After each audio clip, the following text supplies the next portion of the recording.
Hey YouTube, what's going on? This is Cheeseboy628 here today giving you a UU tier Pokemon Showdown battle. Now a little bit about this battle. I had it a few days ago in a tournament, and it came out to be a really close, really fun match. Now for the tournament bracket, I'm not going to show that today, as I think if I show it before the battle, that it will spoil the ending, as then you'll know who will win, and it won't be as exciting when it comes really close. But if you guys want me to, I will put the bracket after the video. So you guys just comment if you want to see the bracket. And yeah, I just love listening to you guys' comments about it, so I'll try to please you guys. Now as for the team preview, Pokemon Showdown decided to shut down on me before I could get that. So I will unfortunately not be able to show you that today. Although I can tell you it was the UU team I used 2 days ago, and I'm facing a more stally team that has quite the defensive core of 4 Pokemon. So my goal here is to find a way, bring in Kingdra, and just overpower the entire defensive core, and do some big damage. So let's see how that goes. So I start out with my Scarf Rotom Heat, as that is a great lead most of the time. And right off the bat, I go for the Overheat and miss, which actually could be a key factor in the result of this game, but you'll see later. That means that Bronzong is able to severely damage my Rotom with an explosion, and I just switch out as the Machamp comes in. My Gligar definitely walls the Machamp pretty well, since I am max defense Violet. And Porygon 2 comes in. I'm fearing the Ice Beam, plus he has the immunity now from Trace, so I can't Toxic it. So I'm going to switch out to him on top, possibly in hopes to spin, but knowing the Dusclops is going to come in, I'm going to bulk up, try to do some damage on this Dusclops. I'm fearing the Will-O-Wisp, so I'm just going to try to get as much damage as possible right away. And I'm going to switch out now and go into Gligar, as I'm going to take this opportunity to get at my rocks.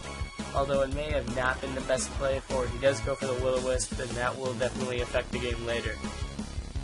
I'm just going to go for a Roost here, as I want to get a little bit of health back, but it doesn't really help.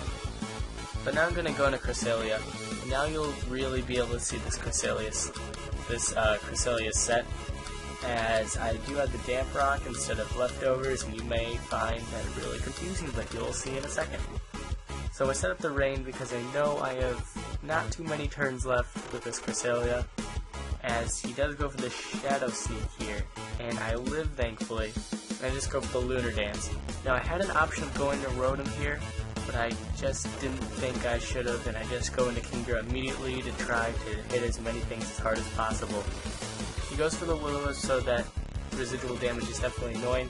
And I go for the Hydro Pump, and I barely miss the KO, which is unfortunate, because that means it's going to be a double down here with this Dusclops and Kingdra. So now my big sweeper is gone, and I'm just going to come in with my Hitmontop, for now I know he doesn't have a spin blocker, so I have a chance of spinning away. Since I'm max special defense, I do not take that hit very well, even with the Intimidate. So either way, I break through the confusion and I get the spin off, which is nice for sure. I go into the Yanxiao, as I just want to get the Fake Out off, do some damage. And the Metang doesn't take too much, of course, since it's a Violet, probably a lot of defense investment. I'm going for the U-turn here because I'm kind of fearing some kind of Protect or something, and I definitely don't want to lose any health from my Yanxiao. Now, here's a bit of a stall war, as basically my goal here is to get my Gligar up to as high of a health as possible before I try Earthquake into the Metang. And since I'm burned, it definitely makes this job a lot harder. You'll see this guy goes for Ice Punch, Meteor Mash, and Body Slam. He told me he was going for the Meteor Mash a lot to get the attack boost, but as you'll see, he doesn't get very lucky. You'll see I go for the Earthquake here, and it really doesn't do too much, like 20%, so it's going to take a while for me to take out this Metang. So it's really a winning battle for me, but it's taking so much time for my Gligar, like I'm losing so many roosts, and this Metang is just able to keep hitting me hard until I keep going for Earthquakes. So I'm at full health again, he goes for the Ice Punch, which is really doing the most damage.